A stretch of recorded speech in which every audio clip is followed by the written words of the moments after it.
실시된 제외 대통령 선거 투표율이 71.2%를 기록했습니다. 2012년분 연말정산에서 월세 소득공제 대상자가 총 급여 3천만 원 이하에서 5천만 원 이하 무주택 근로자로 확대됩니다. 우리나라 1인 가구가 10년 전보다 2배 가까이 늘어나 4집 중 1집 꼴이 나홀로 가구인 것으로 나타났습니다. 불황의 골이 깊어지면서 벼랑 끝에 내몰린 중산층의 개인 회생 신청이 크게 늘어난 것으로 나타났습니다. 시청자 여러분 안녕하십니까? 생경제 현장의 최은정입니다. 오늘 코스피 지수는 9거래일째 이어진 외국인들의 순매수 속에 하루 만에 반등에 성공했는데요. 자세한 마감 시황을 송주희 기자 연결해 듣겠습니다. 송 기자 안녕하세요. 네, 안녕하세요. 예, 오늘 마감 시황부터 자세히 봐주십시오. 네, 오늘 코스피 지수는 어제보다 7.2포인트 오른 1964.62로 마감했습니다. 어제 뉴욕 증시는 미국의 재정절벽 해결 기대감과 마리오 몬티 이탈리아 총리의 사의 표명에 따른 유로존 채무위기 불안감이 각각 호재와 악재로 대립하며 강보합 마감했습니다.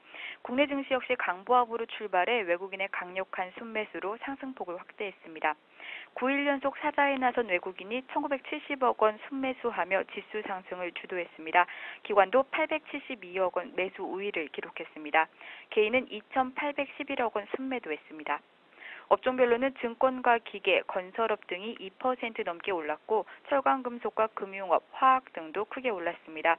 반면 의료정미를 비롯해 음식료품과 전기가스업, 섬유의복 등은 하락했습니다. 시가총액 상위 종목 중에서는 신한지주가 4.15% 오르며 가장 높은 상승률을 보였고 현대중공업과 LG화학, 포스코 등이 강세를 보였습니다.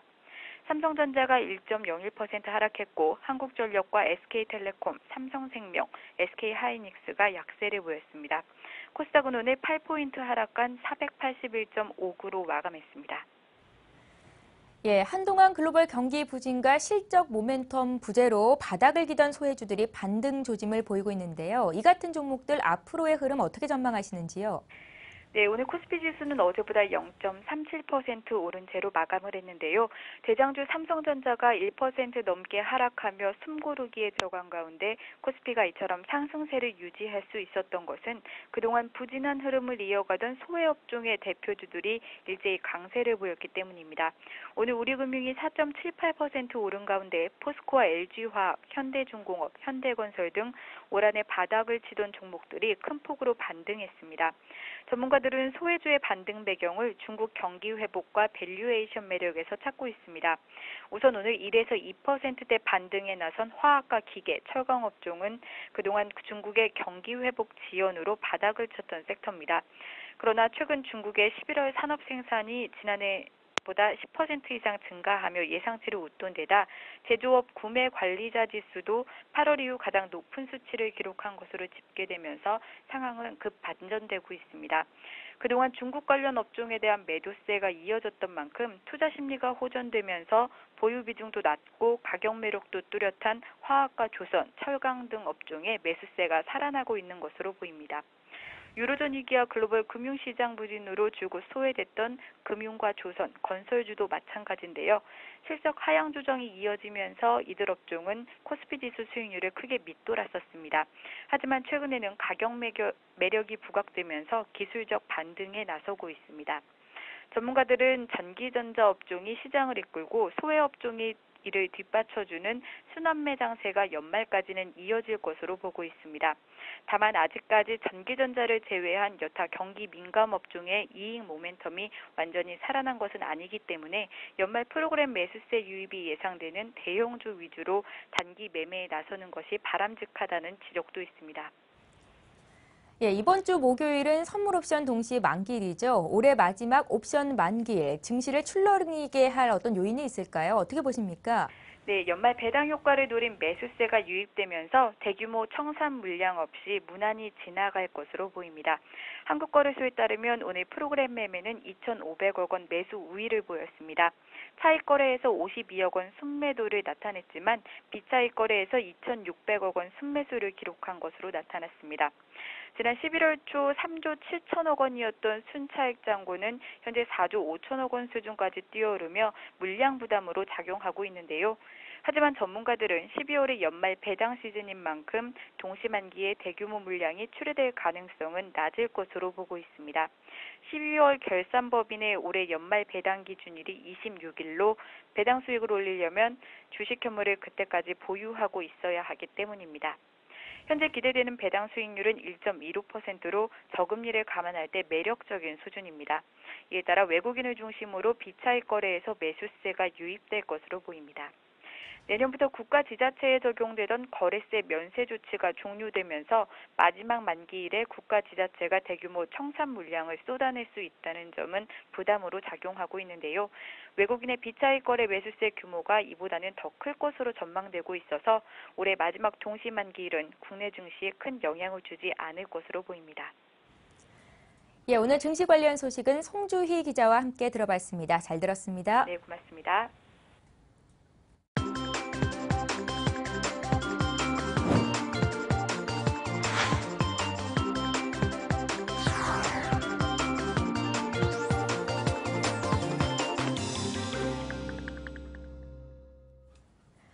오늘의 주요 뉴스입니다.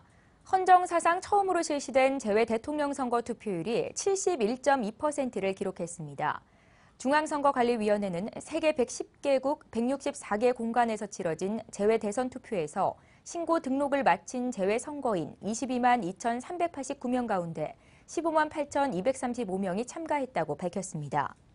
이번 대선 투표율은 4.11 총선 때 45.7%보다 크게 높아진 것으로 투표자 수도 3배 가까이 늘었습니다. 전체 재외 유권자 대비 투표율은 7.1%를 기록했습니다. 한편 중앙선거관리위원회가 코리아 리서치 센터에 의뢰해 유권자의 투표 참여 의향을 묻는 질문에 반드시 투표할 것이라고 밝힌 응답자는 79.9%인 것으로 조사됐습니다. 이는 지난 2007년 17대 대선 당시 같은 기간 조사에 대해 적극적 투표 참여 의향을 밝힌 비율 67%에 비해 12.9%포인트 높아진 수치입니다. 2012년분 연말정산에서 월세 소득공제 대상자가 총 급여 3천만 원 이하에서 5천만 원 이하 무주택 근로자로 확대됩니다. 배우자나 부양가족이 없는 단독 세대주, 미혼 사회초년생 근로자도 주택 월세 소득공제 혜택을 받을 수 있습니다. 또 고등학생, 대학생 자녀를 외국에 보낸 근로자는 각각 300만 원, 900만 원까지 국외 교육비 공제 혜택이 새롭게 주어집니다. 국세청은 이런 내용을 담은 2012년 귀속 근로소득 연말정산 종합 안내를 발표했습니다. 이번 연말정산에서는 무주택 서민 근로자의 월세 부담 완화가 가장 눈에 띄는 항목으로 월세의 40%까지 공제받을 수 있습니다. 월세 공제를 받기 위해서는 임차 물건지와 주민등록표의 주소지가 같도록 전입신고를 해야 하고 보증금을 지급했다면 확정일자를 받아야 합니다. 또 지풀카드 사용금액의 공제율은 지난해 25%에서 30%로 높아지고 전통시장에서 사용한 신용카드와 현금 영수증 공제 혜택도 30%로 상향됩니다. 우리나라 1인 가구가 10년 전보다 2배 가까이 늘어나 4집 중 1집 꼴이 나홀로 가구인 것으로 나타났습니다. 통계청이 발표한 2010 인구주택 총조사에 따르면 2010년 11월 현재 혼자 독립적으로 취사와 취침 등 생계를 유지하고 있는 1인 가구는 414만 2천 가구로 10년 전 222만 4천 가구보다 191만 가구가 늘었습니다. 이에 따라 전체 가구 중 1인 가구가 차지하는 비중은 15.5%에서 23.9%로 크게 높아졌습니다. 특히 미혼 가구가 88만 7천 가구나 늘어 전체 증가분의 46.2%를 차지했습니다. 1인 가구의 주택 소유는 줄고 보증 월세는 크게 늘었습니다. 1인 가구의 주거 형태는 보증금이 있는 월세 비중이 3명 중 1명꼴인 34.4%로 10년 새 14.4%포인트나 급증했고 자기 집은 31.9%, 전세 21.8%, 보증금 없는 월세 5.1% 등의 순으로 나타났습니다. 불황의 골이 깊어지면서 벼랑 끝에 내몰린 중산층의 개인 회생 신청이 크게 늘어난 것으로 나타났습니다. 서울중앙지법이 접수한 개인 회생 신청 건수는 2007년 5,210건에서 꾸준히 증가해 지난해는 13,806건으로 4년 만에 2배 이상 급증했습니다. 올해는 지난달까지 18,812건으로 크게 늘어 5년 만에 4배 가까이 증가할 전망입니다. 개인회생제도는 가구 소득 가운데 생계비와 세금 등을 제외한 금액을 최장 5년간 모두 빚 갚는 데 사용하면 남는 빚을 면제해주는 제도로 주로 일정 소득이나 보유 자산이 있는 중산층을 대상으로 합니다.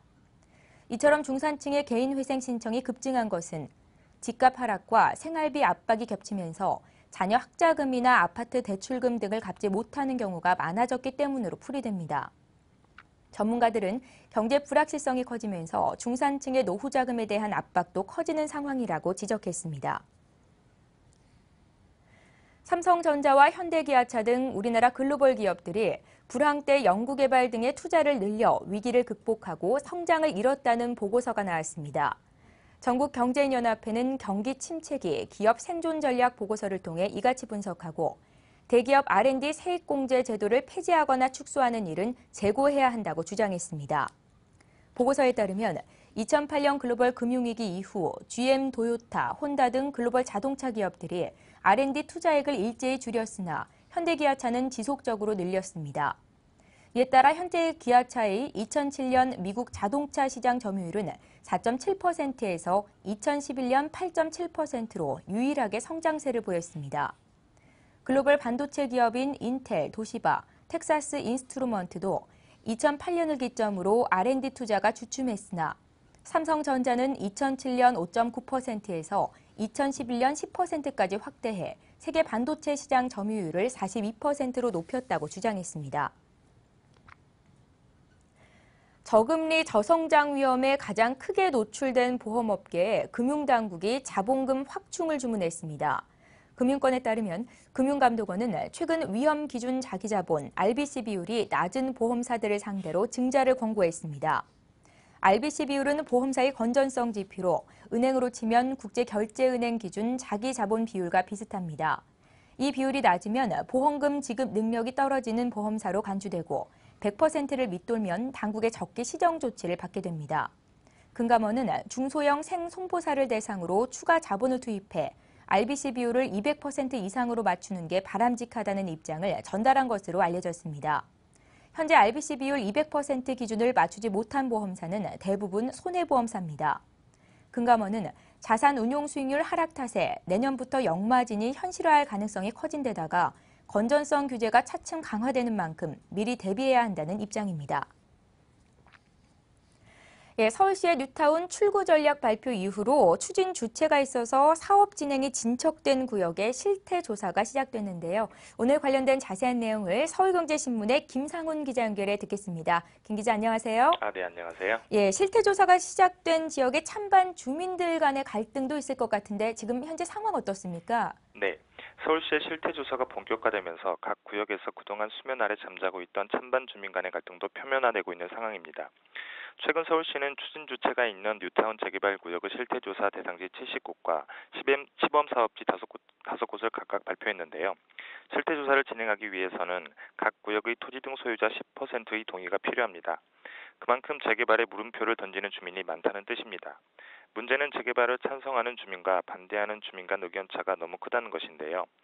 재개발을 원하는 주민들은 하루빨리 사업을 진행해 열악한 주거 환경을 개선하고자 하고 반대 주민들은 실태 조사를 통해 사업성 여부를 판단한 뒤 추가 분담금이 많다면 사업을 접어야 한다고 부딪히고 있습니다.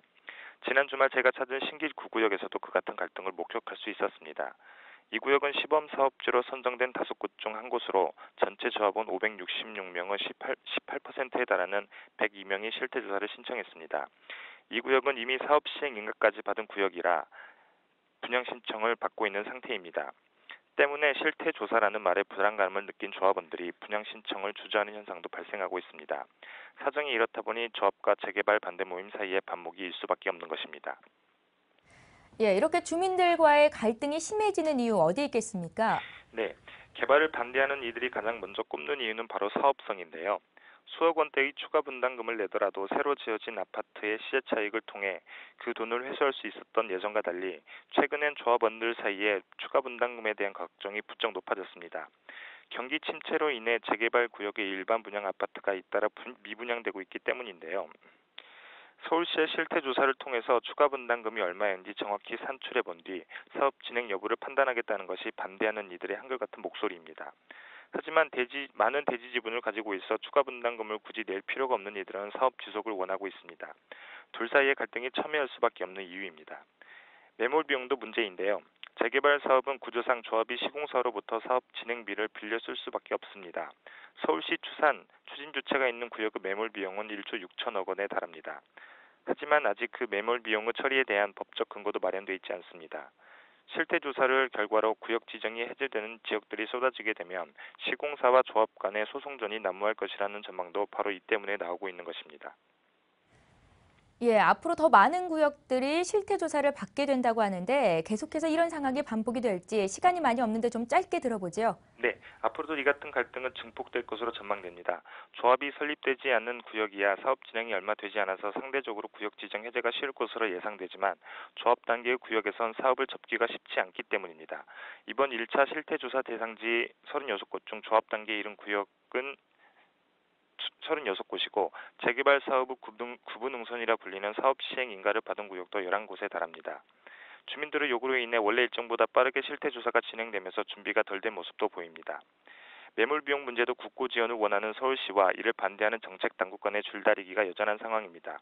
실태조사도 중요하지만 차후에 발생할 일들에 대비한 법 근거 마련과 주민 갈등, 그리고 합리적 절차 마련까지 한꺼번에 해소할 수 있는 솔로몬 해법이 필요해 보입니다. 예, 서울경제신문 부동산부의 김상훈 기자와 함께했습니다. 잘 들었습니다. 네, 감사합니다.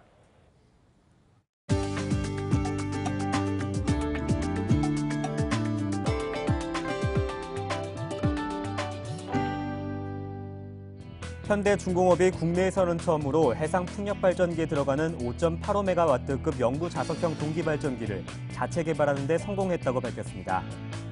현대중공업은 지난해부터 연구개발에 착수해 시제품 2대 제작을 완료했으며 최근 전력변환 장치와의 연동시험에 성공했습니다.